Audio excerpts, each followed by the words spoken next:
पुढच्या मोठ्या बातमीकडे शरद पवार गटाने खासदार सुनील तटकरे यांच्या विरोधात मोठा डाव टाकलेला आहे। सुनील तटकरे यांचे भाऊ माजी आमदार अनिल तटकरे यांची शरद पवार गटाच्या उपाध्यक्षपदी निवड झालेली आहे। सुनील तटकरे यांच्या विरोधात त्यांच्या भावाला लढण्याची योजना शरद पवार गटाकडून आखली जाते।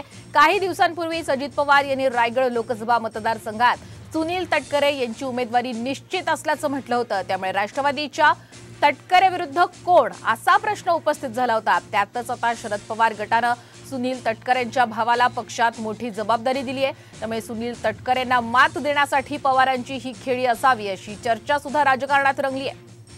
दरम्यान तटकरे घराण्यातील नेमका वाद काय पाहूया।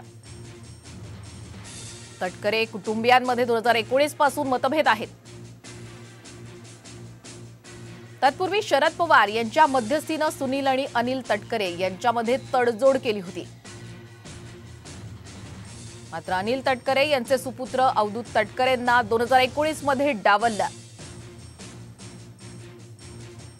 सुनील तटकरे यांनी मुलगी अदिती तटकरे यांना श्रीवर्धन मतदारसंघातून विधानसभेचं तिकीट दिलं।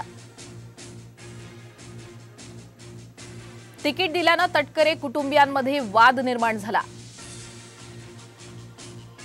2019च्या विधानसभा निवडणुकीच्या तोंडावर अनिल तटकरे आणि अवधूत तटकरेंचा शिवसेनेत प्रवेश झाला।